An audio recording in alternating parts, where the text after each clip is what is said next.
Ale coś się popsuło. Halo?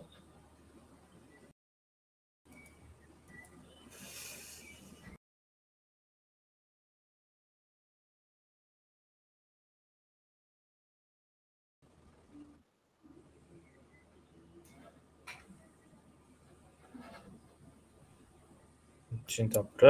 Ja muszę sprawdzić, czy to idzie. Bo ja dzisiaj nagrywam z urlopu. I mam jakieś takie wrażenie, że mamy pewne problemy techniczne. Zaraz sobie zobaczymy, jak to wygląda. Więc spokojnie. Jest OK, piszecie, więc OK. No, w którymś momencie po prostu przerwałem tego live'a. A więc słuchajcie, możemy w takim razie zaczynać. Część z Was widzę, że ogląda jeszcze Kapitana i Marka. Dzisiaj sobie troszeczkę nie, czy przytyłem? A może i przytyłem, tak. Okej, a więc widzę, że tutaj różne osoby mnie oglądają i oceniają. Super. Być może jest też taki, tak, bo jest też takie tło. Słuchajcie, więc tak, mamy dosyć dobre informacje, bo nasza Iga wygrała, a więc w tym momencie wydaje się, że ten live idzie w dobrym momencie, tak jak piszecie. A o czym sobie dzisiaj powiemy? Dzisiaj troszeczkę, słuchajcie, nietypowo, bo najczęściej mieliśmy informacje gospodarcze, a dzisiaj troszeczkę inaczej powiemy sobie na temat ofensywy ukraińskiej, która się rozpoczęła w tym tygodniu. Powiemy sobie, jak to wygląda. Wcześniej na ten temat dużo mówił Marek Meissner i Maciej Lisowski. Słuchałem chłopaków. Część rzeczy się powtórzy w sumie, ale część rzeczy nie, ponieważ to będzie troszeczkę inne spojrzenie takie typowe ekonomisty, nie wojskowego. Jak to wygląda? Wygrało to w naszej ankiecie. Pytałem się, czy chcecie posłuchać na temat rubla, czy chcecie posłuchać na temat ofensywy. Większość wybrała ofensywę, a więc będziemy o tym mówić. A już widzę, że się zaczynają też pytania ekonomiczne, czyli zakupy ropy przez Orlen. No dzisiaj akurat na ten temat będzie mniej, natomiast oczywiście poświęcimy jakąś część na pytania od widzów. Słuchajcie, więc jak to wygląda, jeżeli chodzi o ten moment i tą ofensywę ukraińską? I tutaj mamy informacje z wielu źródeł. Większość polskich ekspertów na ten temat milczy. Nawet jak oglądałem Marka i Maćka, to jednak widziałem, że dosyć mocno się hamowali, jeżeli chodzi o konkretne informacje, pomimo że część oczywiście też była podana. Natomiast na ten moment mamy jak gdyby takie dwa teatry działań w dużej mierze. Jeden teatr działań, który się odbywa pod Bachmutem. No i tu można powiedzieć, że sytuacja się zmienia dosyć pozytywnie na korzyść Ukraińców. A w tym momencie prawdopodobnie dzisiaj albo jutro będą walki o słynny wybieg dla psów. No i mam nadzieję, że one będą pozytywne.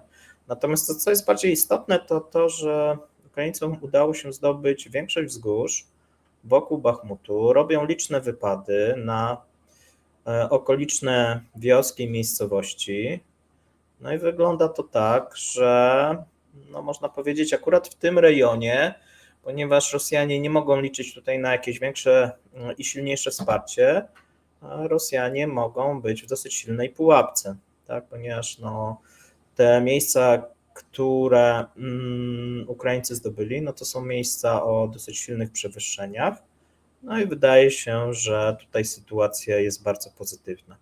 Natomiast, tak jak wiecie, większość informacji, które do nas dociera lub właśnie nie dociera, pochodzi z tego frontu południowego, gdzie spodziewamy się cały czas tego przełamania ze strony ukraińskiej, gdzie odbywa się kontrofensywa. No i tutaj mamy dosyć dużo nawet informacji z niezależnych, o dziwo, rosyjskich źródeł, które tutaj podają, nawet są dokładne dane, jest dokładnie wytyczona linia frontu, które osady zostały wyzwolone, jak się przemieścił ten front. Jeżeli ktoś ma duszę szperacza, to prawdopodobnie to znajdzie.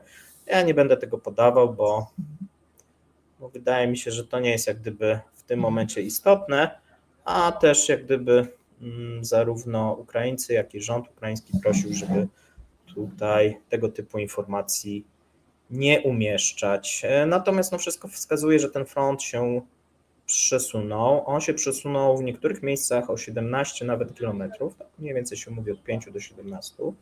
Wyzwolono wiele osad, natomiast czemu Ukraińcy często nie podają tej informacji? Dlatego, że te osady są wyzwalane, potem bardzo często następuje kontratak, no i Ukraińcy tracą te miejscowości z powrotem na korzyść Rosjan. Tutaj w wielu wypadkach nastąpiło po raz pierwszy przełamanie tej pierwszej linii frontu, o czym byliście też właśnie informowani przez kolegów. My się na tym może mniej będziemy skupiać dokładnie w którym miejscu. Cieszy mnie to, że to główne przełamanie, które poszło, o tym jest jak najmniej. To jest jak gdyby pozytywne, że tutaj nie ma tych informacji tak szeroko propagowanych, natomiast tak jak mówię, je można oczywiście znaleźć. I to jest dosyć ciekawe, dlaczego Ukraińcy też nie podają tych informacji. Wydaje się, że takim głównym powodem niepodawania informacji jest to, że tak jak powiedziałem, te miejscowości są odbijane, no i to by słabo troszeczkę wyglądało, kiedy Ukraińcy by informowali, że je zdobyli, potem Rosjanie by pokazywali zdjęcia, że jednak je odbili. Natomiast pamiętajmy, że przy przełamaniu za każdym razem tej pierwszej linii obrony Rosjanie są zmuszeni do wykonywania dosyć mocnych kontrataków. I tutaj się mówi o tym, że oni bardzo często te kontrataki wykonują z użyciem czołgów. To jest też taka, można powiedzieć, na ten moment nowość. W tym momencie szacuje się, że ze strony ukraińskiej wysyłane są na front nowe jednostki, nowo sformułowane, z użyciem zachodniego sprzętu i oszczędzani są cały czas weterani. I wydawałoby się, że tego typu taktyka jest skazana na porażkę, tak? Bo jeżeli wysyłamy nowe jednostki, nowo szkolone, nawet jeżeli to jest sprzęt zachodni, bez wsparcia weteranów, to tego typu jednostki powinny odnosić porażkę za porażką. Jednak tak się nie dzieje. Wydaje się, że to jest taktyka, która przez Ukraińców jest stosowana prawie na każdym z tych kierunków uderzeń i wydaje się, że w niektórych wypadkach okazuje się, że Ukraińcom udaje się przełamać tą pierwszą linię i te nowe jednostki, które, tak jak mówię, są słabiej wyszkolone, udaje im się jak gdyby zdobyć różnego rodzaju czy kolejne miejscowości, czy przyczółki. Sami Rosjanie, może ja Wam przytoczę, jak to mniej więcej relacjonują. To jest taki fragment. Może uda się ich zatrzymać tam dzień lub dwa. Obserwuję, że dziś rano po stronie ukraińskiej do akcji wchodzą oddziały szturmowe, niedoświadczone i słabo wyszkolone. Nasze dowództwo pompuje jednak wszystkie rezerwy wprost na front, ale już teraz wygląda na to, że nasza artyleria została zniszczona w wielu miejscach, zmniejszając operowanie ogniem. W ciągu dnia była narada, omawiano nasze kontrataki czołgów, które przeprowadzimy tam, gdzie Ukraińcy są zupełnie bezczelni. Krótko mówiąc, walczymy po sowiecku. Spalamy w ten sposób wszystkie nasze zmagazynowane czołgi. No i to jak gdyby też pokazuje, że na ten moment wygląda, słuchajcie, że Rosjanie, no i są tutaj jak gdyby różne dane, tak? Wygląda, że siły zbrojne Ukrainy nie wykorzystały w tym momencie wszystkich swoich jednostek uderzeniowych. Nie chcę podawać, ile jest to procent, chociaż tak jak mówię, tutaj już koledzy podawali. Natomiast wydaje się, że to były pierwsze uderzenia no i tu jest pewnie dyskusja, tak? Tutaj z tego co widziałem, Marek mówił, że uderzenie będzie się odbywać na którymś z tych kierunków, które obecnie występuje, a tutaj niektórzy inni koledzy mówili, że te uderzenia pójdą zupełnie na innych kierunkach. Nie wiem, szczerze powiedziawszy, jak to będzie, natomiast wiem na pewno, że w tym momencie wygląda to tak, że Ukraińcy nie wysłali wszystkich swoich sił i większość sił operujących na froncie to są siły zbrojne Federacji Rosyjskiej. Czyli mamy bardzo nietypową, słuchajcie, sytuację, kiedy Rosjanie próbują za wszelką cenę utrzymywać pierwszą linię obrony. Czasami jest to już w tym momencie w wielu wypadkach druga linia obrony i próbują cały czas wykonywać kontrataki, tak żeby wyrównywać ten front i żeby nie było jakichś większych włamań i wysyłają cały czas na front, żeby ten front utrzymać, nowe jednostki. Te jednostki pochodzą głównie z odwodów rosyjskich. Szacuje się że w tym momencie, że na froncie jest około 70%. To jest różnie w zależności, czy to jest wschód, centrum, powiedzmy, czy ta armia zachodnia. Natomiast szacuje się, że to jest około 70%. Są też dane o 90% zaangażowanych odwodów. To mówię, w zależności od miejsca różnie to wygląda. Natomiast siły zbrojne Federacji Rosyjskiej już w tym momencie skierowały 40 000 żołnierzy rezerw. Tak sami Rosjanie podają. W pośpiechu postępuje przerzutowe nowe formowanie jednostek z Krymu do automatycznego Giedziczeńskiego regionu, to jest tam powyżej tego Krymu, skąd jednostki przesuwane są dalej na uzupełnienie frontu. Lokalizacja rosyjskich rezerw jest pod ciągłym ostrzałem ukraińskiej artylerii i MLRS. No i tu jest taka pewna zmiana, która nastąpiła, wydaje się, wraz z ofensywą w tym tygodniu. Nagle ukraińska artyleria odzyskała nowe możliwości i dosyć celnie, jak na ten moment, razi Rosjan. No i to jest, można powiedzieć, dosyć duże jednak zaskoczenie, ponieważ rażone są w tym momencie przede wszystkim jest rażona logistyka i przede wszystkim są rażone te linie zaopatrzenia.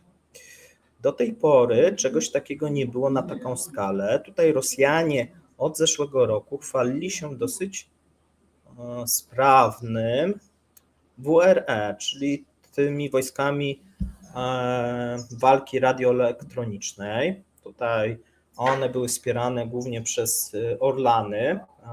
Zastosowali to taka, można powiedzieć, od zeszłego roku nowe podejście, jeżeli chodzi o rozpoznanie i wspomaganie właśnie tych wojsk walki radioelektronicznej.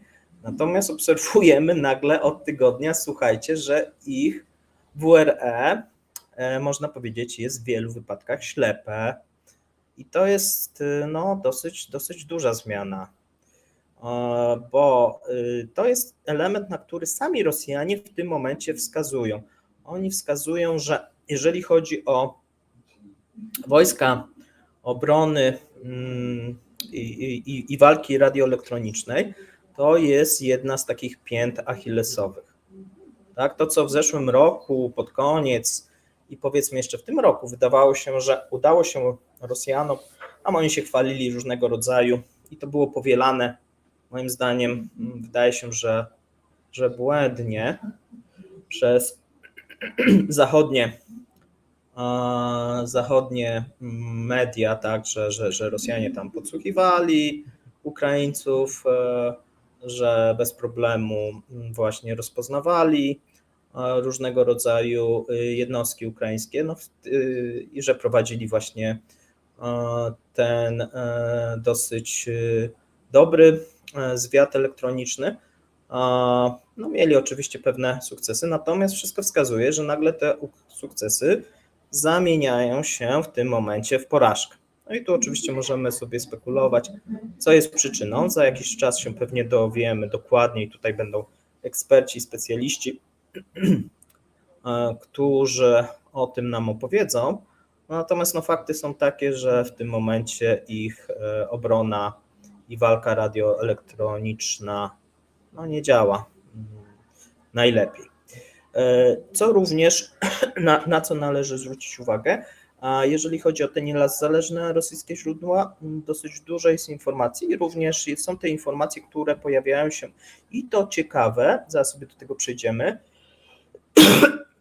w takiej oficjalnej rosyjskiej propagandzie, czyli że siły rosyjskie mają największe straty, jeżeli chodzi o ciężarówki i pojazdy i jeżeli chodzi o linie logistyczne.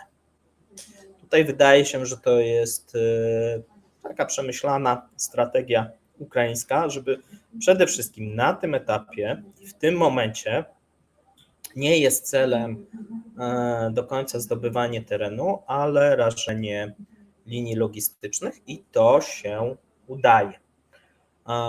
I co ciekawe, następny problem, który się pojawił, na który Rosjanie zwracają uwagę i który trochę mnie zaskoczył, to są braki i problemy z wodą pitną. I to jest coś, co się przewija prawie przez cały Telegram. Wydaje się, że Rosjanie nie są w stanie tego szybko uzupełnić i naprawić. To jest zaskoczenie, bo wydawałoby się, że tego typu problemy nie powinny występować, szczególnie, że Rosjanie dosyć mocno przygotowywali się do tej obrony, która w tym momencie następuje i szczególnie na tych kierunkach, które następuje, w szczególności na tym głównym kierunku Zaporoża, gdzie wydaje się, że nawet Rosjanie zachęcali Ukraińców do tego, żeby na pewnych kierunkach zostali zaatakowani. Ukraińcy atakują na tych kierunkach, które były przewidywane przez Rosjan, pomimo tego rosyjscy żołnierze nie posiadają odpowiednich rezerw wody. To jest dosyć duże zaskoczenie. Tutaj piszecie, już teraz przechodzę do tego, co się pojawia, piszecie, że najważniejsze jest niszczenie logistyki. To właśnie jest to, co jest gdzieś tam pomijane w tym momencie przez większość wojskowych. Ja zwracam uwagę, co również było powodem tego, że Rosjanie musieli zatrzymać ofensywę w zeszłym roku. I to 2 razy, tak? Jeden raz pod Kijowem, drugi raz na tym froncie donieckim, ługańsko-donieckim. No i później mieli problemy właśnie, jeżeli chodzi o Izium. I tutaj tym głównym elementem to była kwestia logistyki. Jeżeli gdzieś bym szukał właśnie tego głównego uderzenia ukraińskiego, to znowuż kierujmy się tym, gdzie mamy różnego rodzaju, jakby to powiedzieć, zwiększenie problemów logistycznych, tak, czyli przecięcia dróg, różnego rodzaju takie rzeczy. Tam prawdopodobnie, i tych elementów jest wiele, tak, a więc w wielu punktach może nastąpić to główne uderzenie. Wydaje się, że będzie jedno główne uderzenie, drugie pomocnicze. Czy ono nastąpi na tych kierunkach wymienianych obecnie? Zobaczymy. Nie chcę tutaj spekulować, zobaczymy, jak to będzie wyglądać. Tutaj piszecie, że 22 maja było czynnych 23 HIMARS-ów, znaczy wyrzutni, rozumiem. Szczerze powiedziawszy, nie wiem, ile było czynnych, czy było to 20 kilka, czy troszeczkę więcej. Mówicie, że ja jestem sytny na urlopie i tutaj być może gdzieś tam słychać z tła jakieś rzeczy, to przepraszam Was bardzo. Staram się troszeczkę ten mikrofon przesunąć, tak, i jakoś troszeczkę to wyciszyć.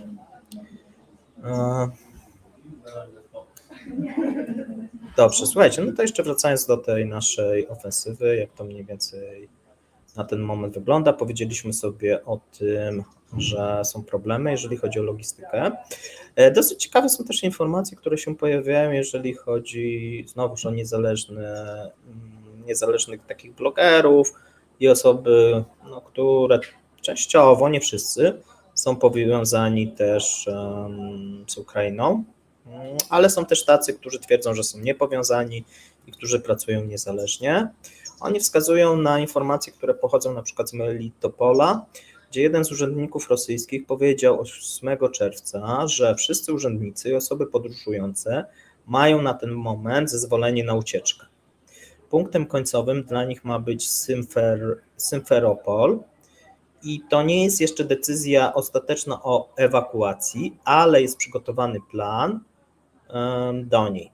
Jeśli front zostanie przełamany, no i tu padają informacje, w którym rejonie, to władze okupacyjne dostaną 5 godzin na ucieczkę na Krym. I na co również wskazują tutaj blogerzy, obecnie większość dróg jest pod ostrzałem artyleryjskim Sił Zbrojnych Ukrainy. To jest dosyć poważny ten ostrzał i to też jest wskazywane przez rosyjskie media, bo nawet jeżeli spojrzymy sobie na komsomolską prawdę, co dla mnie jest też zaskoczeniem, tutaj mamy informacje na ten temat, że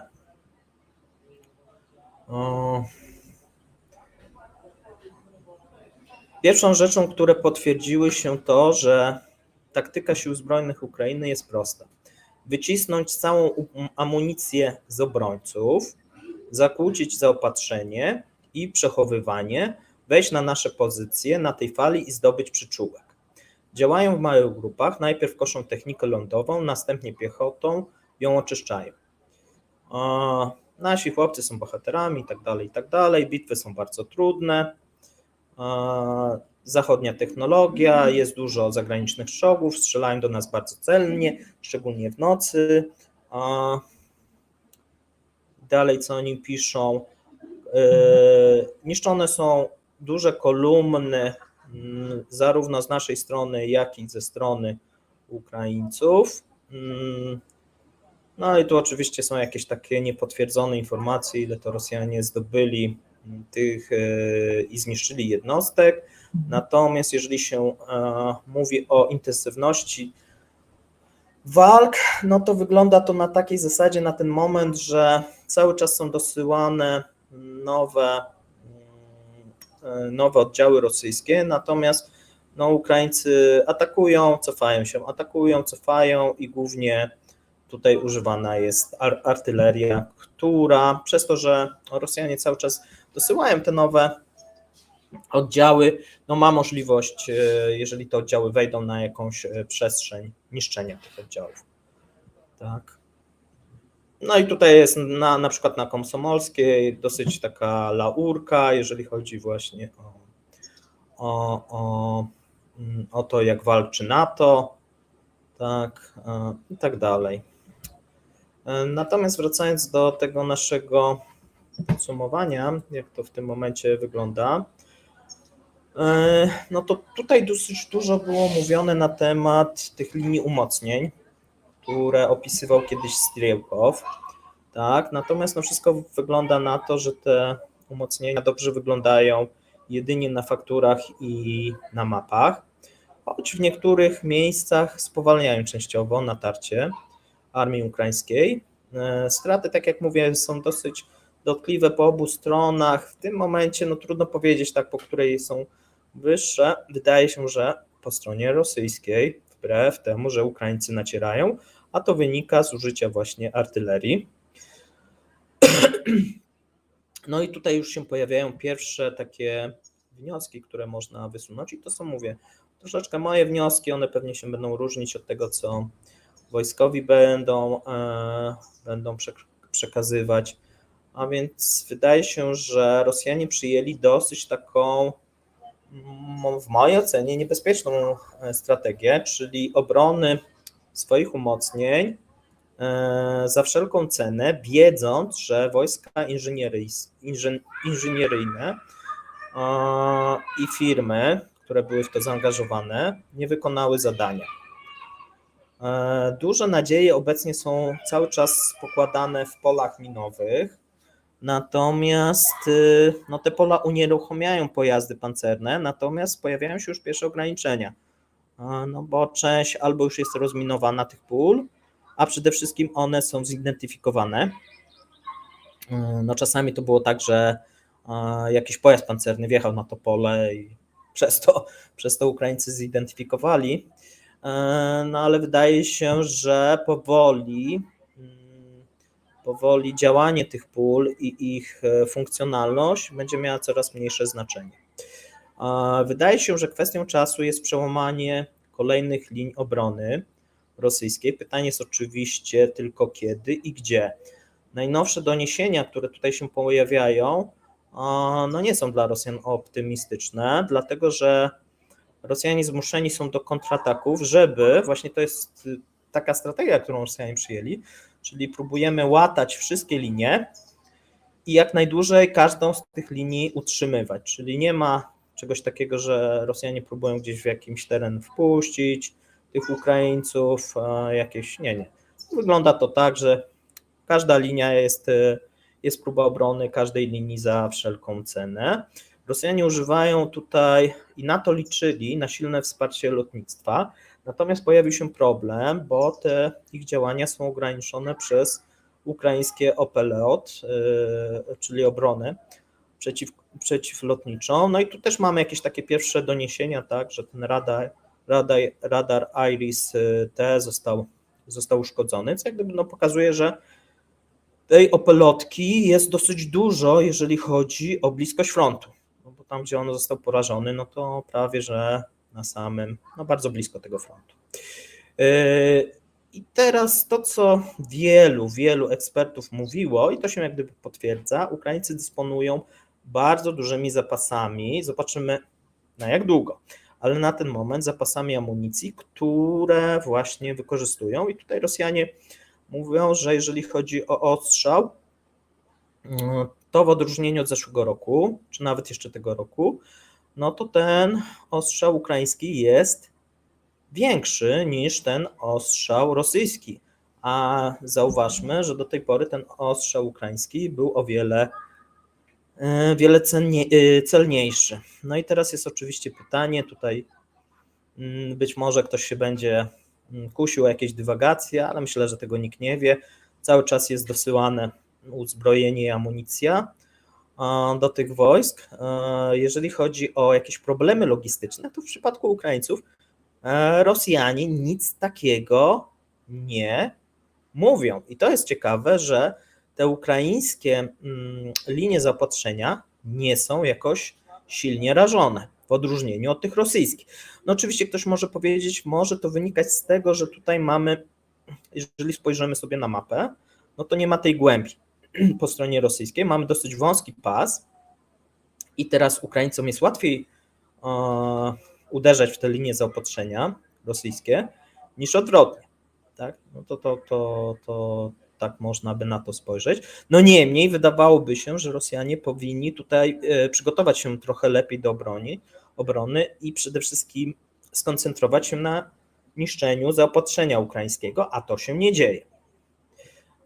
To, co powiedziałem, atakowany jest skuteczny wąski pas, szczególnie logistyka, zaopatrzenie i Rosjanie tutaj nie posiadają wystarczającej głębi.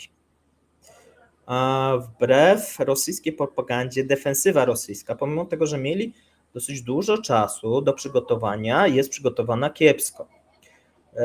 No, mówiliśmy sobie o tych liniach i tych zębach smoka, jakichś innych dziwnych rzeczach. Tak naprawdę na ten moment sprawdzają się jedynie pola minowe, no i jeszcze oczywiście jakieś uderzenia, na przykład artyleryjskie, szczególnie z amunicją kasetową. Natomiast na ten moment Rosjanom, tak jak oni podają, być może część jest przesadzona, tak, tych informacji, natomiast brakuje wszystkiego. Od wyszkolonego personelu, poprzez braki właśnie w wojskach WRE, które w tym momencie jakby przestały poprawnie działać, tak? No i pytanie oczywiście, co się wydarzyło. Bardzo dużym problemem, co już od zeszłego roku było, no to są ciężarówki i wyszkolony personel, szczególnie drugiej linii. No i to też można powiedzieć w jakimś tam stopniu jest zaskoczenie.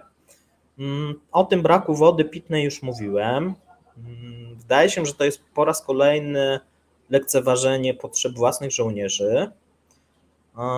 Co teraz mamy czerwiec, tak? No więc wydaje się, że to jest, nie wiem jak to nazwać, czynnik X. W przypadku Rosjan, nie wiem, ktoś zapomniał o tym, że coś takiego na froncie jest potrzebne. Nie mam pojęcia. Rosjanom również, jeżeli chodzi o ostatnie lata, znaczy w tym momencie brakuje takiej aktywnej obrony. Wydaje się, że oni czegoś takiego nie prowadzili i nie mają odpowiedniego doświadczenia. Tak? Oni oczywiście były walki prowadzone kilka lat temu, jeżeli chodzi o Ługańską i Doniecką, natomiast walczyły tam nie do końca rosyjskie oddziały. Tak? Te oddziały, które w tym momencie walczą, im brakuje tego doświadczenia, jeżeli chodzi o aktywną obronę. Do tego dochodzą takie dziwne rozkazy o utrzymywaniu za wszelką cenę linii obrony oraz cały czas łatanie tych pierwszych często linii rezerwami, już w tym momencie można powiedzieć strategicznymi. Na ten moment, tak jak mówiłem, mówi się o tym, że 70% odwodów, to już się wielokrotnie przewija, zostało wykorzystane. Mówi się też o 90%, tak? Mówi się też o wykorzystaniu tych rezerw strategicznych gromadzonych właśnie powyżej Krymu.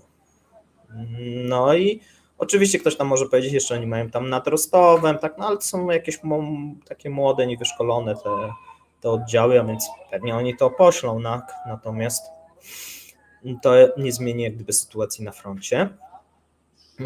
Rosyjskie linie zaopatrzenia są pod ciągłym ostrzałem, no i też oprócz tego, że one są pod takim ciągłym, to nie wyrabiają się. Są też cały czas informacje, że cały czas jest za mało amunicji, ta amunicja przychodzi w nieodpowiednim momencie, w nieodpowiednim czasie, tam są odpowiednie takie punkty odbioru i przeładunkowe, i to z grubsza kuleje. Jeżeli sytuacja się nie zmieni, a Ukraińcom starczy tej amunicji na przykład nie kilkudniowy, ale tygodniowy czy dwutygodniowy ostrzał, to Rosjanie mają bardzo poważny problem. Tak?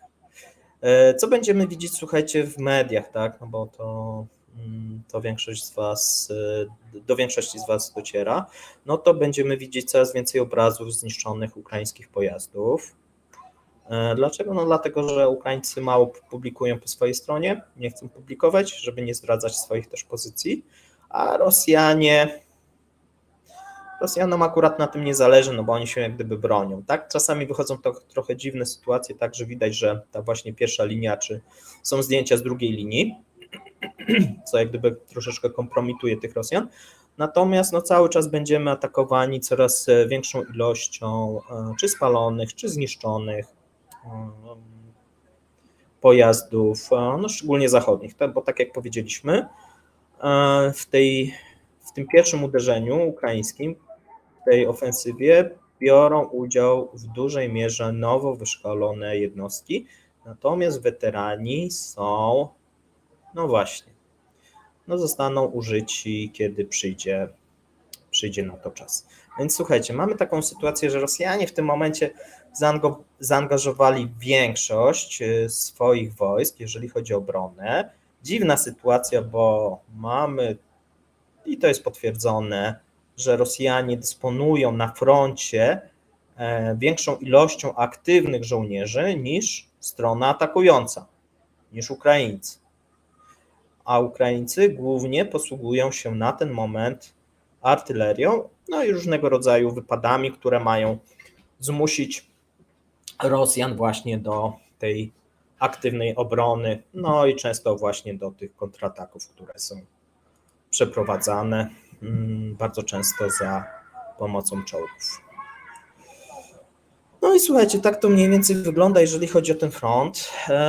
Co dalej można byłoby się spodziewać, tak? Spodziewajmy się cały czas niszczenia tych linii zaopatrzenia, niszczenia tej pięty achillesowej, czyli ciężarówek. To, o czym mówiłem wielokrotnie, że należało w zeszłym roku robić. Ukraińcy to zaczęli dopiero od któregoś momentu robić. Rosjanie cały czas, pomimo tego, że tam próbowali zmechanizować troszeczkę te dostawy i poprawić tą logistykę, no to jest chyba taka najsłabsza ich strona na ten moment. No i na pewno Ukraińcy będą razili tego typu pojazdy. Nawet wydaje mi się, że kosztem jakichś pojazdów pancernych czy innych. Dlaczego? Dlatego, że pojazdy, takie jak ciężarówki, są łatwe do namierzenia, one często się poruszają, nie ma tu jakiegoś specjalnego kamuflażu, natomiast w odpowiedniej liczbie, jeżeli Ukraińcom uda się zniszczyć, no to w tym momencie Rosjanie są odcięci, tak? Odcięci de facto prawie od wszystkiego. I to będzie, i o tym sobie możemy nawet otwarcie powiedzieć, no to jest w jakimś tam stopniu droga do zwycięstwa, jeżeli chodzi szczególnie o ten przesmyk zaporowski. Tu nie powiedzieliśmy sobie jeszcze o tym Bachmucie, no ale już wspomnieliśmy, że tam sytuacja wygląda tak, że Ukraińcy, wydaje się, że nie będą jakichś dużych sił piechoty wysyłać, tak, tylko cały czas będą atakować, no i niszczyć te pozostałe rosyjskie wojska, być może nawet zmuszając Rosjan do wycofania się z Bachmutu, no bo wydaje się, że w tym momencie pobyt Rosjan w Bachmucie oprócz takich celów politycznych to nie ma żadnego sensu. Pytanie jest, na ile z tych oddziałów obwodowych jest mobików? No na ten moment wydaje się, że dosyć dużo jest no właśnie nie tylko mobików, tak? A więc Rosjanie używają. No i to jest trochę taka odmienna chyba sytuacja niż pod Bachmutem, gdzie tam mieliśmy tą armię, powiedzmy, Prigozina i jednak zawodową armię ukraińską w dużej mierze. No tu mamy odwrot, znaczy inaczej, no nadal mamy zawodową, natomiast Ukraińcy wysyłają nowo przeszkolone jednostki, mniej doświadczone, a Rosjanie odwrotnie. A więc troszeczkę wygląda to inaczej. Rosyjskie wojsko zaczyna wyglądać jak rosyjska gospodarka. No tu bym się zgodził, tak? Tu jest, no będzie dużo analogii, tak? No bo czego się spodziewamy? No dlaczego spodziewalibyśmy się, że rosyjskie wojsko będzie inne niż rosyjska gospodarka, że nie będzie tam korupcji, że nie będzie właśnie używania jakichś nie wiem, wyremontowanych na prędce uzbrojenia i tak dalej. No wszystko to wygląda. Oczywiście Rosjanie to wszystko dostosowali, no bo można się śmiać z tych T-54 i tak dalej. Natomiast no jeżeli one nie atakują i są w jakimś tam stopniu jako broń defensywa, no to spełniają swoją rolę. Niemniej no wygląda to słabo. No i tu też Rosjanie cały czas chcą pokazywać, że Ukraińcy tracą ten zachodni sprzęt i tym epatują w głównych mediach. Natomiast wydaje się, że to jest taktyka ukraińska, żeby ten sprzęt wysyłać na samym początku bardzo często. Dlaczego? No dlatego, że ci weterani w dużej mierze używają tego sprzętu postsowieckiego, oni są na nim przeszkoleni. I teraz jakaś tam część oczywiście się przeszkoliła na tym zachodnim, natomiast no większość jednak używa, powiedzmy, czy polskich czołgów w tym momencie, czy jeszcze sowieckich.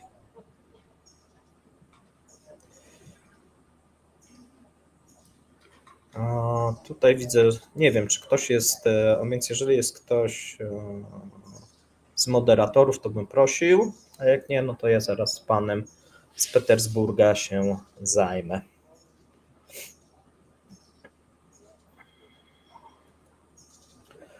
Dobrze, sobie wracamy do pytań, które macie. Na razie widzę, że są pytania, które dotyczą tematu.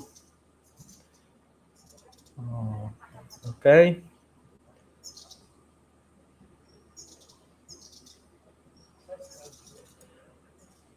Tak, to już sobie mówiliśmy. Bachmut ma sens o tyle, że to trochę dla Rosjan. Na ten moment jest to pułapka, bo dlaczego? Bo nie mogą tam więcej wojska, bo zupełnie inaczej byłaby sytuacja, kiedy oni by cały czas prowadzili tą ofensywę do przodu, no to ten Bachmut byłby jak najbardziej pozytywny. Natomiast w momencie, kiedy oni muszą teraz przez najbliższe pół roku, a być może rok, bronić się, ponieważ nie mają możliwości ofensywnych. No zobaczcie też, jak to się zmieniło, tak? No, Rosjanie na początku 3-dniowa operacja, zdobywanie wschodniej Ukrainy, potem zdobywanie Donbasu, potem Ługańska, potem tylko Bachmutu, no a teraz tak naprawdę wszyscy się zastanawiają, łącznie z tym w Rosji, ile Rosjanie stracą. Tak? No więc to wygląda to tak, że nie teraz się zastanawiamy, czy oni zdobędą jakąś następną miejscowość i ile się przesuną na froncie. Oczywiście oni cały czas żyją tym mitem, tak, że teraz się obronimy, potem wyprowadzimy kontrofensywę, no i może odzyskamy ten Kijów. No ale wydaje się, że to mit i oprócz chyba tego ścisłego reżimu, łącznie z Putinem, no to nikt nie wierzy, rosyjska prasa w to nie wierzy, nawet turbopatrioci w to nie wierzą. No bo oni wskazują nawet sami, tak, że musiałoby się bardzo wiele rzeczy wydarzyć, łącznie ze zmianą, do czego już nawet mówią otwarcie, ze zmianą reżimu, żeby jakieś pozytywne zmiany na froncie nastąpiły. Więc tak to wygląda, ale tutaj jest wspominany jest Prigorzyn. Prigorzyn jest podobnego zdania, tak? On nawołuje do mobilizacji, do poboru. Jutro rano będą wieści z Rosji, tam będzie taki punkt dotyczący, ile Rosjan się udało na ten moment zmobilizować ochotników. No i jeżeli chodzi o maj, albo cały maj plus kawałek czerwca, no to jest 13 000. I to jest bodajże 3-krotnie więcej niż w kwietniu. Czyli jeżeli 13 mamy teraz, no to znaczy, że w kwietniu ile było? 4000 osób, ochotników, a oni zapowiadali, słuchajcie, 300 000. Tak? Takie plany były. Ja wielokrotnie mówię, że Rosjanie są mistrzami świata, jeżeli chodzi o planowanie. Z drugiej strony, no trzeba im jedną rzecz przyznać, że mają marzenia. Tak? Cały czas mają marzenia o wielkim rosyjskim imperium. Takie nierealne, no ale mają. Tak? I przez to, myślę, walczą, bo jeżeli by się pogodzili z sytuacją i ze swoją rolą i z tym, co ich czeka, no to pewnie nie byłoby tej wojny, nie byłoby teraz tej takiej panicznej obrony i tak dalej.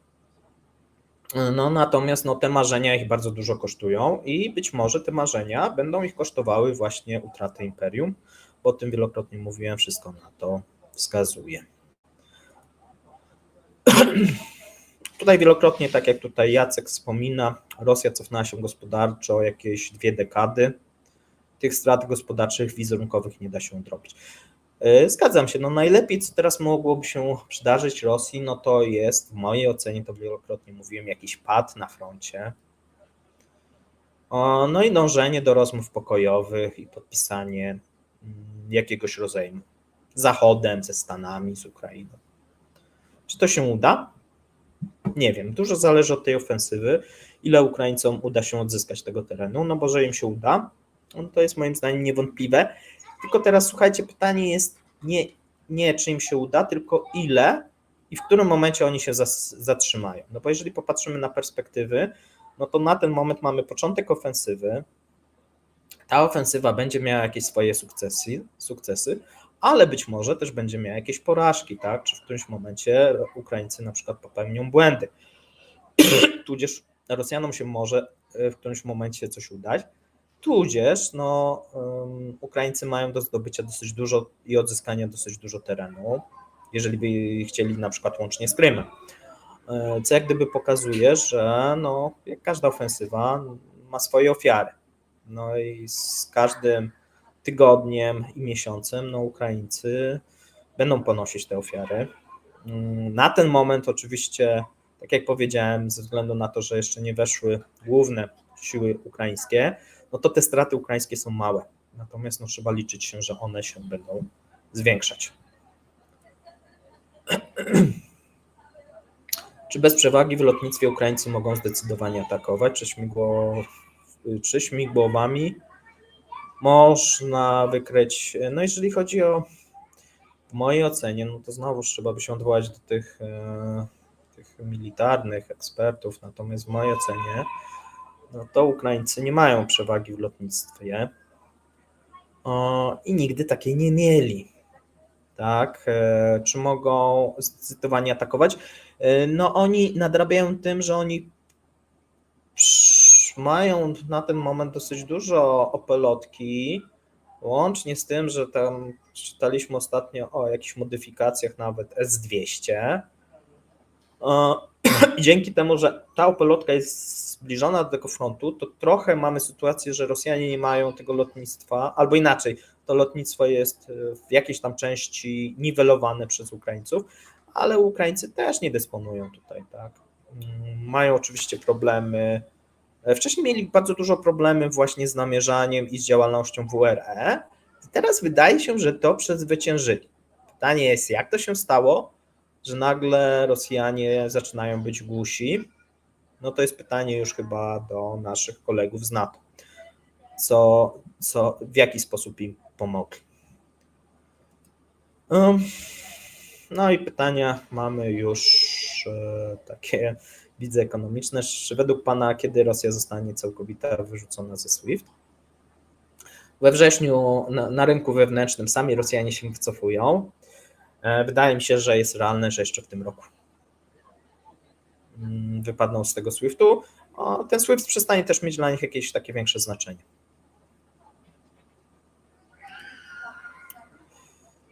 Dobrze. Słuchajcie, właśnie, bo ja zapomniałem o takiej ważnej rzeczy, a już jest środek i niedługo będziemy kończyć. Tak.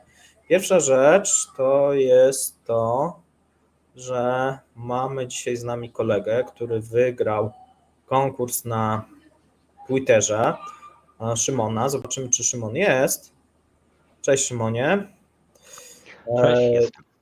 Jeszcze raz gratulacje, jakbyś powiedział, co się wydarzyło i co cię tutaj do nas sprowadza, co wygrałeś, kiedy wygrałeś, o co w tym wszystkim chodzi.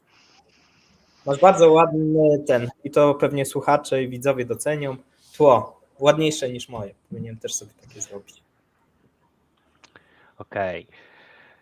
To witam wszystkich serdecznie. Co wygrałem? No wygrałem występ u Ciebie, Pawle, na żywo. Jak to zrobiłem? Wrzuciłeś zdjęcie ze znakiem zapytania. Pani pochodzącej, że tak powiem, nie z Polski. Mhm. No i starałem się, że tak powiem, znaleźć, co to jest za pani, bo zakładałem, że to będzie jakaś ważna informacja. No i tak okazało się, że szefem banku centralnego w Turcji została pani, nazwiska już nie pomnę, która wiele lat, że tak powiem, pracowała w Goldman Sachs.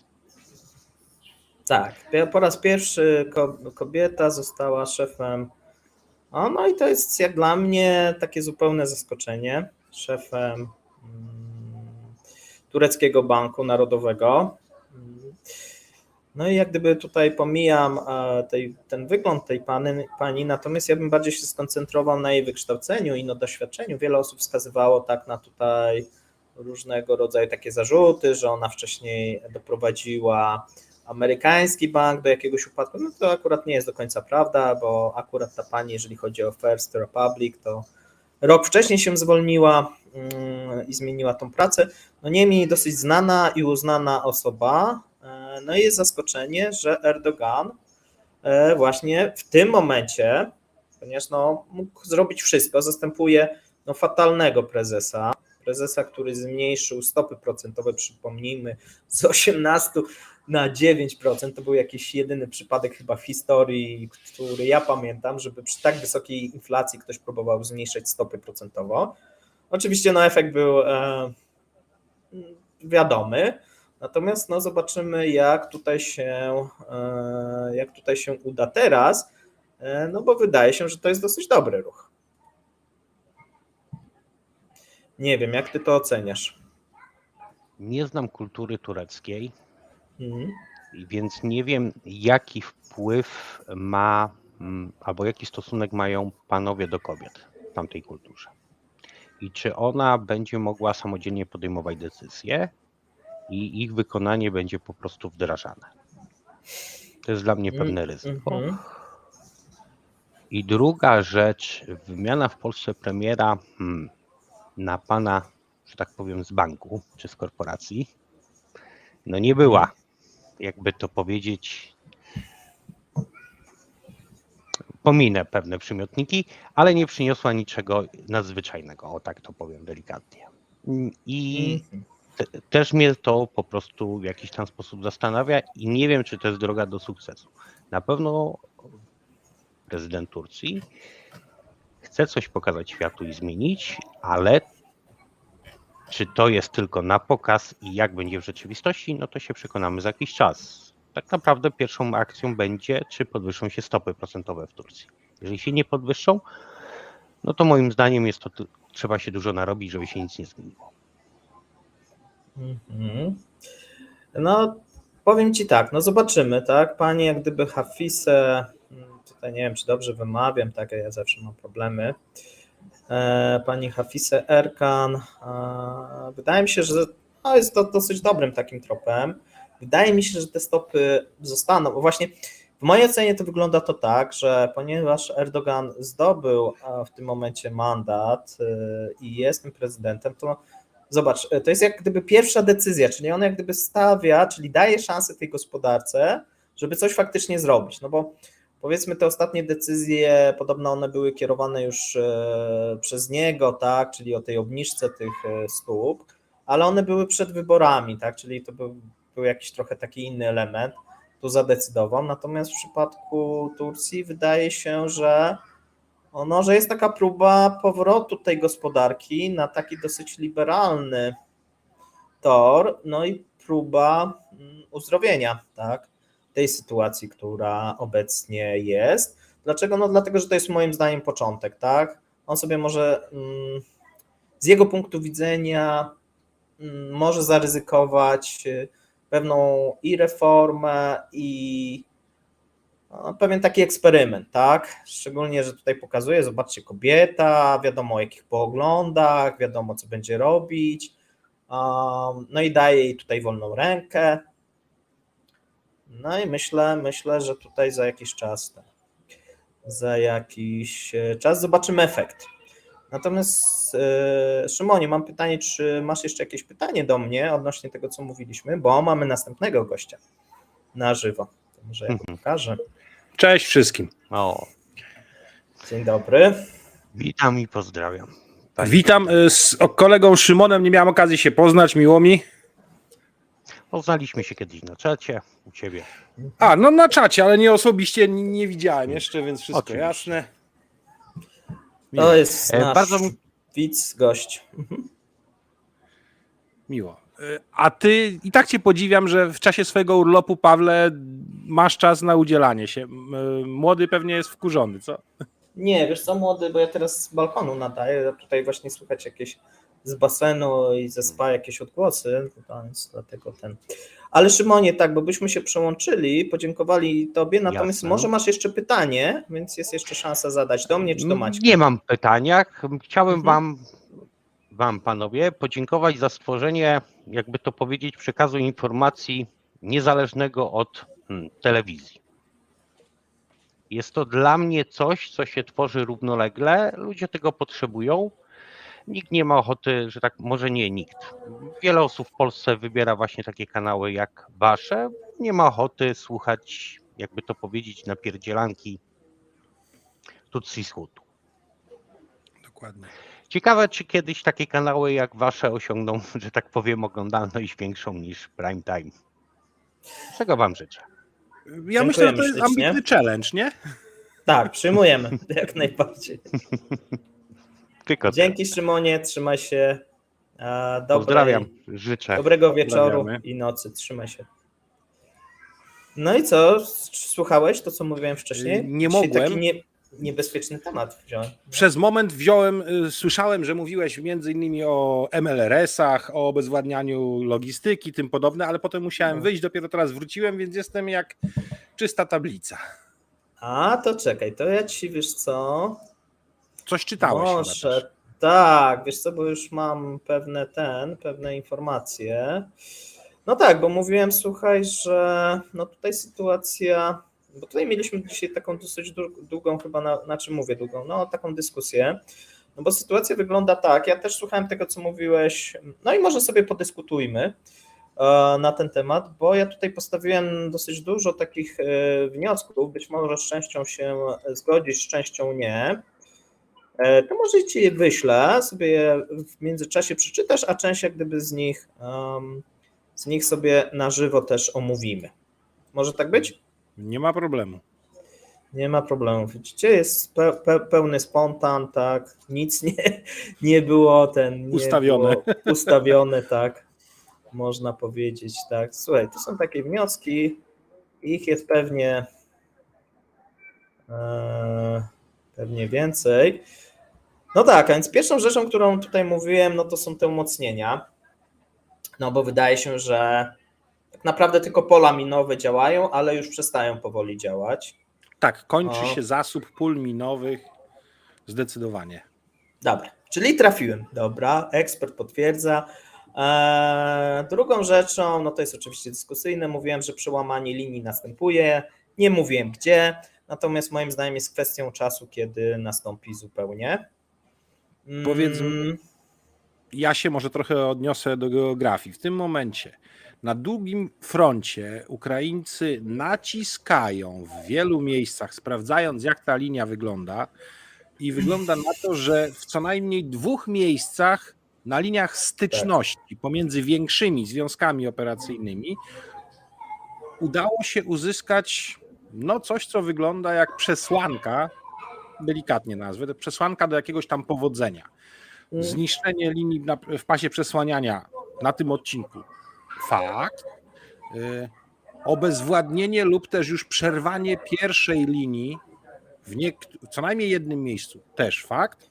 Zobaczymy jak to pójdzie dalej i co dziwniejsze jest to na odcinku najbardziej oczywistym, ale jedynie jest jeden, który w ogóle nie jest wymieniany i to mnie zaskakuje, ale może i dobrze. Ale z tych nowych 20 brygad jedynie udało się znaleźć elementy maksymalnie 4 brygad. Tak. I o tym też mówiliśmy, że teraz zobacz, jest taka dziwna sytuacja, że Rosjanie dysponują większą ilością żołnierzy na froncie niż Ukraińcy. Czy to potwierdzasz? To jest możliwe, ale nie mam pewności co do tego. Natomiast co znaczy na froncie? Znaczy w obronie, tak, no i tak, na tych liniach, tak. Na linii styku pomiędzy wojskami. Tak, no to bo jest... nie oczywiście tak, że wiesz, tak, tylko mówię, Ukraińcy że mniej zaangażowali. Tak, Ukraińcy część sił wycofali wcześniej, nowe też stworzyli, no bo budowali nowe, formowali nowe jednostki. Jest możliwe, że w tej chwili Rosjanie mają teoretycznie więcej, ale jakościowo są słabsi, wyposażeniowo są też słabsi pod wieloma względami.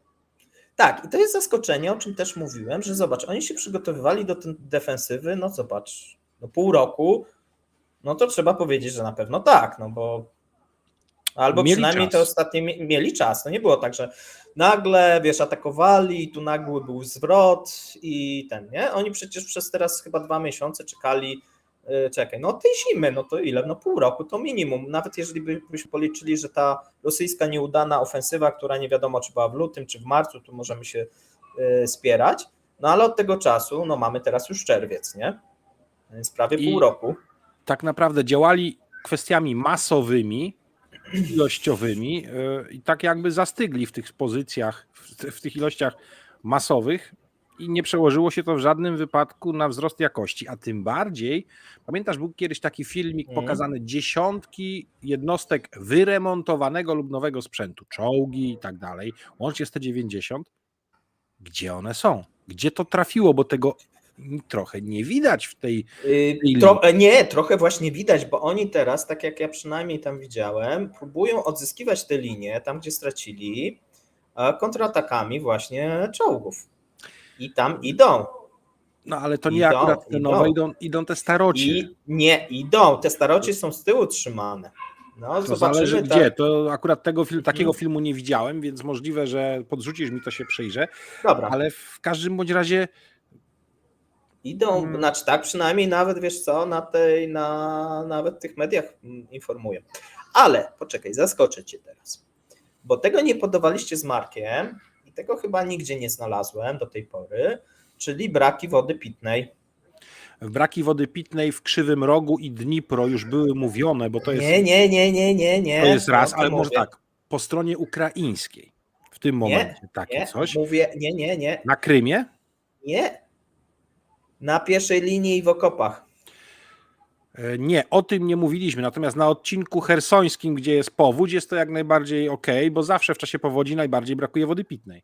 Nie, ale wiesz co, ja mówię, że jest bardzo dużo informacji spływa, że żołnierze nie posiadają odpowiedniej ilości zapasów wody pitnej. To tego nie Napoju, wiedziałem, ale wody, tak? I to potem jest też ta- jak gdyby, znaczy wiesz, to moim zdaniem to wynika z tego, wiesz, takiego ciągłego lekceważenia tych potrzeb tych żołnierskich, bo ile być może dostali, wiesz, żarcie, jakiś zapas, no to ktoś zapomniał, że ta woda pitna, no to może nie tak, że woda oni niby sami wszędzie sobie jest, tak? zorganizują, wiesz, nie, że oni sobie zorganizują i teraz to jest jeden z głównych, na co oni narzekają, tak?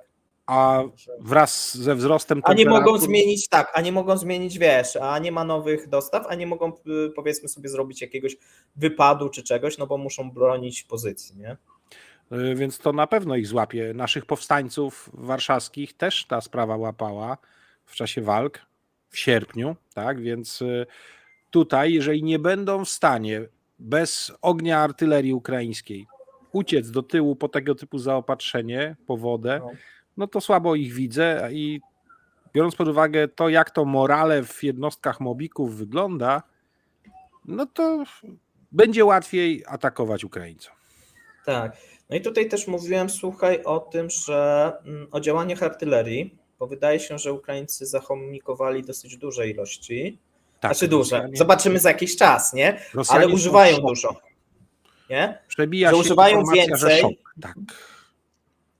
Że podobno używają więcej niż Rosjanie, a pamiętasz, że kiedyś było to jeszcze powiedzmy 2 miesiące temu 1:4, tak? No i nawet 1:5. Ale pamiętasz, jak liczyło.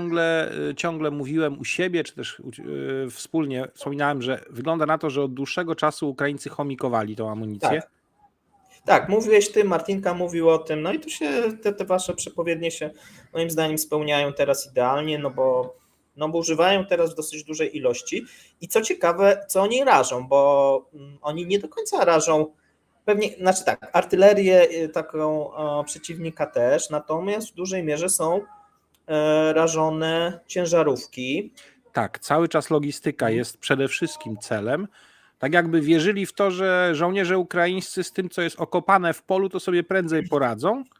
I to jest ważniejsze, żeby im odciąć tą logistykę. No jeżeli brakuje wody pitnej, to znaczy, że to jest słuszny wybór celów, priorytetyzacja tego typu. No więc zobacz, wiesz, oni teraz nawet kosztem być może artylerii czy jakichś tych pancernych, a zauważ, wiesz, tą logistykę, jeżeli powiedzmy tam 1, 2, 10 czy nawet tych 100 ciężarówek wyeliminują, to nie jest problem, ale jeżeli to będzie szło właśnie w setki czy w większej ilości, no to się może okazać w dużej mierze kluczowe, dlatego że te ciężarówki też łatwiej jest porazić niż te pojazdy, które gdzieś tam są kamuflowane, gdzieś tam zmieniają pozycję, tak jak artyleria, oni używają teraz tych dronów i tak dalej, czyli mamy tu podobnie, tak, kilka, powiedzmy tam 5, znaczy Rosjanie cały czas są gorsi, natomiast no powiedzmy mają te 5-6 minut i ta artyleria zmienia pozycję. Na te ciężarówki, jak masz rozpoznanie z tych dronów, no to takie łatwe cele wydają się, nie, na ten moment i nie wiadomo, co z tym zrobić. Powiem tak, większe rzeczy niż, czyli konwoje po kilka ciężarówek, to podaje im, przypuszczam, namiar satelitarny. Wtedy są decyzje, czy to zrobić, czy nie. A tutaj to oni muszą wybierać dosłownie pomiędzy pojedynczym wystrzałem pojedynczego działa, bo jedzie pojedyncza ciężarówka. No ale suma tych pojedynczych ciężarówek, jeżeli to wszystko złożyć, robi jakieś tam zaopatrzenie. I jeżeli się okaże, że ci kierowcy nie będą chcieli jeździć, bo dotychczas celem były konwoje, ale jak się okaże, że teraz celem jest pojedyncza ciężarówka, to po prostu widzę las chętnych rąk do tego, żeby w kierunku frontu dowozić zaopatrzenie. No, zgadza się, no bo oni też jak gdyby tutaj, tak jak czytałem tych niezależnych rosyjskich, co ciekawe w ogóle znalazłem niezależnych rosyjskich, to dosyć dużo, nie wiem jak sobie możemy pogadać po spotkaniu. Natomiast co jeszcze, słuchaj, tutaj oprócz tej artylerii, która gdzieś jest, no była przewidywania, gdzieś jest zaskoczeniem, no to dosyć kiepsko. To co do tej pory wydawało się, że Rosjanie poprawili, no to wojska tej obrony radiolokacyjnej, tak? Walki radioelektronicznej bardziej ci chyba chodzi, WRE. Tak, walki WRE. No i doszło do tego, że została ona w wielu miejscach obezwładniona, ale też chyba jest jeszcze jedna rzecz. Wszystko, co w ostatnim czasie udawało im się przeanalizować z tej sprzętu, który zdobyli, po zniszczeniu dostali się do niego i wymontowali, co się dało, nie było widać jakiegoś szczególnego ruchu, jak to się mówi, na wykorzystanie wiedzy z tego zdobytej. Dopiero A teraz? No właśnie, czekali. to o tym, Dopiero tak. teraz tą wiedzę zastosowują w praktyce w postaci odpowiednich urządzeń zagłuszających, w postaci odpowiednich urządzeń skanujących, wchodzenia na zakresy, śledzenia hoppingu, czyli jak tam się zmieniają częstotliwości i to wszystko. Czekali, żeby przedwcześnie tego nie użyć. Tak, no właśnie o tym mówię, że do tej pory było tak, że jeszcze w tym roku, tak, że oni sobie świetnie radzą, tak, jeżeli chodzi o to rozpoznanie, co prawda tam mieli niszczone, natomiast no teraz mamy taką sytuację, że nagle przestało im wiele rzeczy tutaj, jeżeli Co więcej, chodzi o tą walkę, wygląda działać. na to, że drony w tej chwili są wszystko, co tylko ma latające z ręki, rosyjska armia używa i straszne straty mają w tym zakresie. No tak, wiesz, Ile ich tego przetrwa, nie wiadomo, ale to Wiesz, na pewno... Oni do tej pory, wiesz, to łączyli, tak? No przecież te Orlany plus to WRE, no to dosyć dobrze się sprawdzało, tak? Natomiast teraz jak gdyby trochę jakby temu wszystkiemu prąd wyłączyć. Myślę, że zgadzam się z tobą, i Ukraińcy, i tutaj ta część tych doradców, powiedzmy, natowskich czekała, tak? Na ten moment. Nie chcieli przedwcześnie użyć tej wiedzy i urządzeń.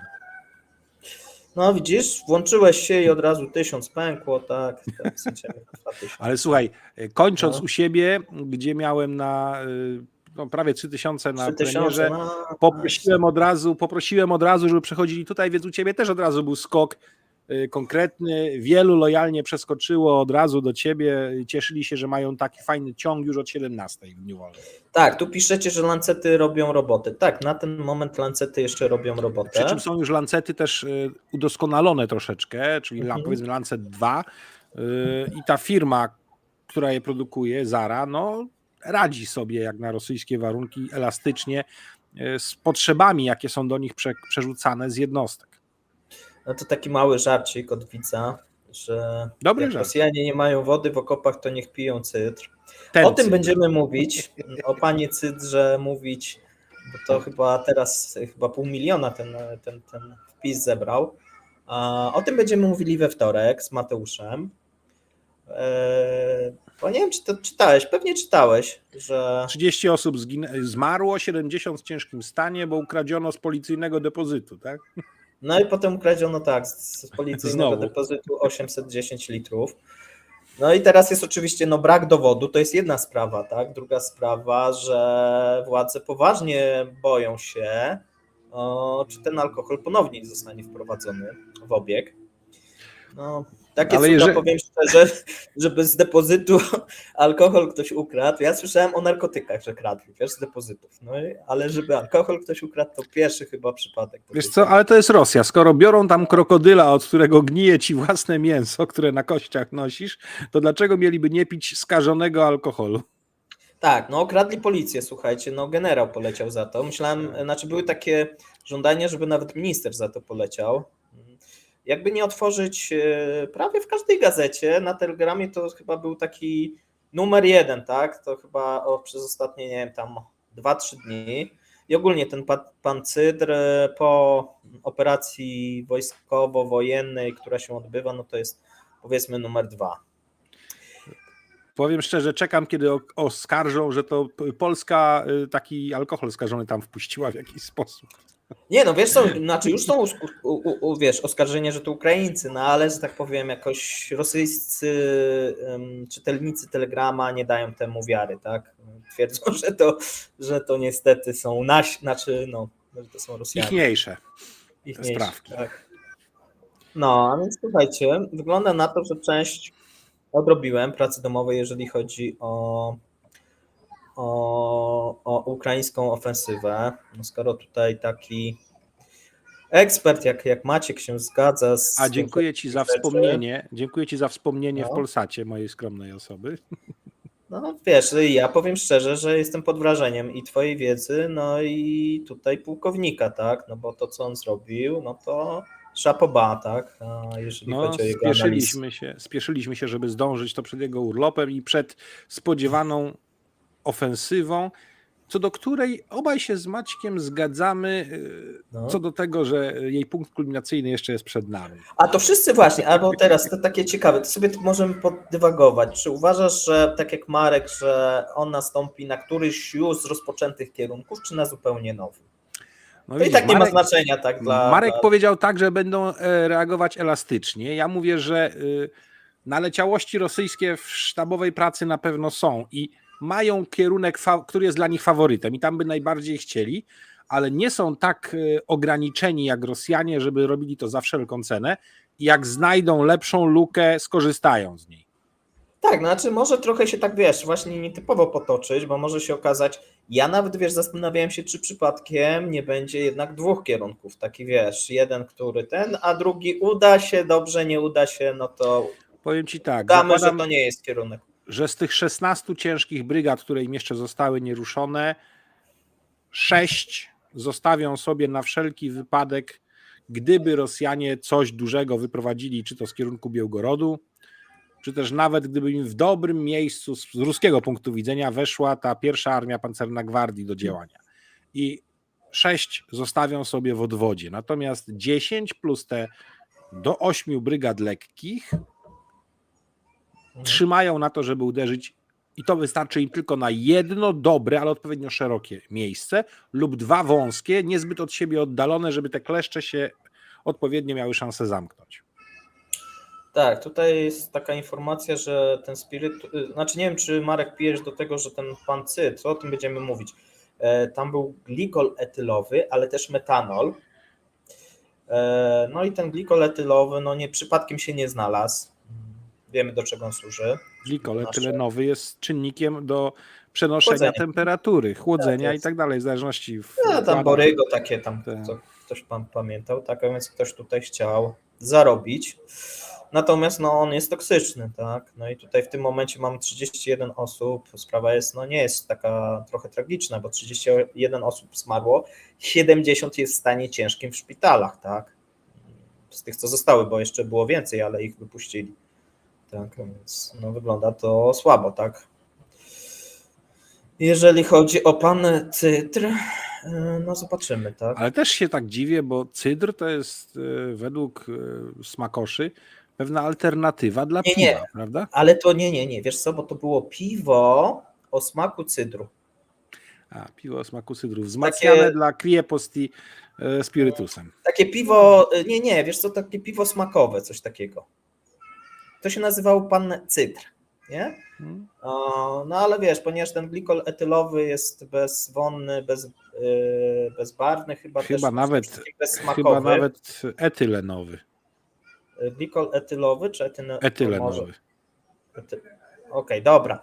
Nie wiem. To już mniejsza o to jest drobiazg, ale nie jesteśmy specjalistami od tego. Nie jesteśmy od tego specjalistami, na pewno. Etylenowy, tak?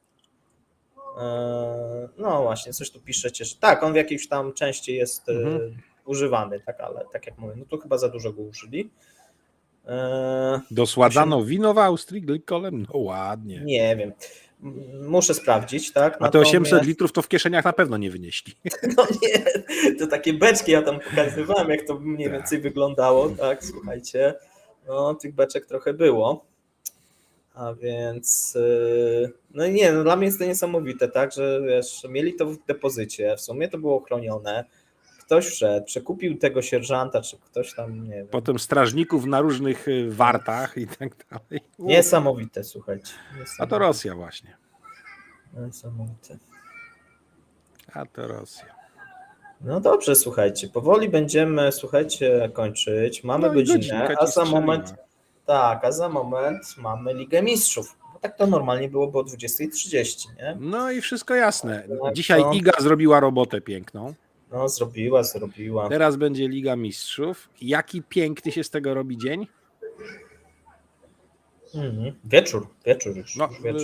wieczór, no niech ci będzie, 19:16, ciemno jeszcze nie jest, ale niech będzie, Jeszcze że nie jest, tak, ale za moment będzie. My nadajemy jutro, myślę, że Tak, my dokładnie nadajemy o jutro. 18:00. Tak, około 18:00 robimy wspólnego live'a w tematach ekonomicznych, tych co zazwyczaj, więc się będziemy niedługo widzieć. Tak, ale też będzie o tych, bo tam mówię w ekonomii, a w top 10, nie wiem czy zrobię top 10 pełne, bo jeszcze nie skończyłem, ale Powiedz, czym ci będzie pomóc. dobrze, będzie, nie wiesz co, bo dużo właśnie zajęło te informacje o tej ofensywie i też jakieś tematy te wojskowe. A dlatego szanując to, pytam, w czym ci pomóc, to zrobimy i razem będzie 10. Dobrze. Zobaczymy, może będzie troszeczkę mniej punktów tym razem, no ale na pewno będzie ciekawie. A więc słuchajcie, Ja mam w zapraszamy. przygotowaniu jeszcze fajny materiał, zasadniczo Dawaj. ekonomiczny. Z niego będzie też powstawał artykuł, żeby do ciebie jako pierwszy się zameldował na ekonomię Rosji. Zapraszam. Ten, który bardzo mocno wiąże polskie rolnictwo z sytuacją Białorusi i Rosji poprzez nawozy. Kwestia nawozów. Jakiś przedwyborczy, rozumiem. Nie, kwestia nawozów dla rolnictwa jest krytycznie ważna. Rosja i Białoruś są bardzo dużymi producentami, nie każdy to wie. Technologie u nas stosowane przy produkcji części nawozów są droższe. Wiesz, że niż tam te, które są tam. jeden pan zdominował ten rynek już obecnie, jeżeli chodzi o zeszły rok i ten rok. Powiem ci więcej, że wcale nie będzie błędem, jeżeli Ukraina, która też ma swoje niezłe zasoby niewykorzystane, zacznie do nas to opuszczać, to akurat może polscy rolnicy będą mniej źli na Ukraińców, bo dostaną alternatywne, dobre nawozy w racjonalnej cenie.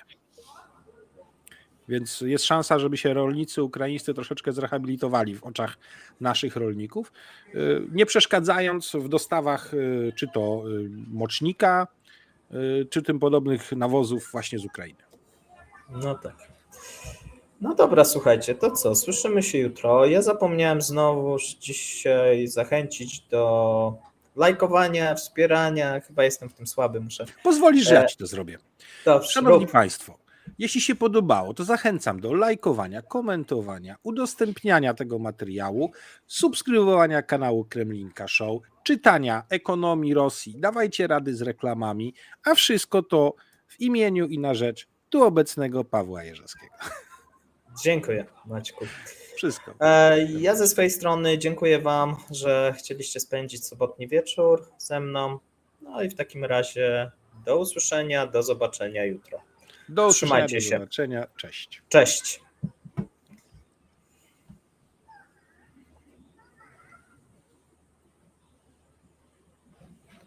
Muszę zakończyć.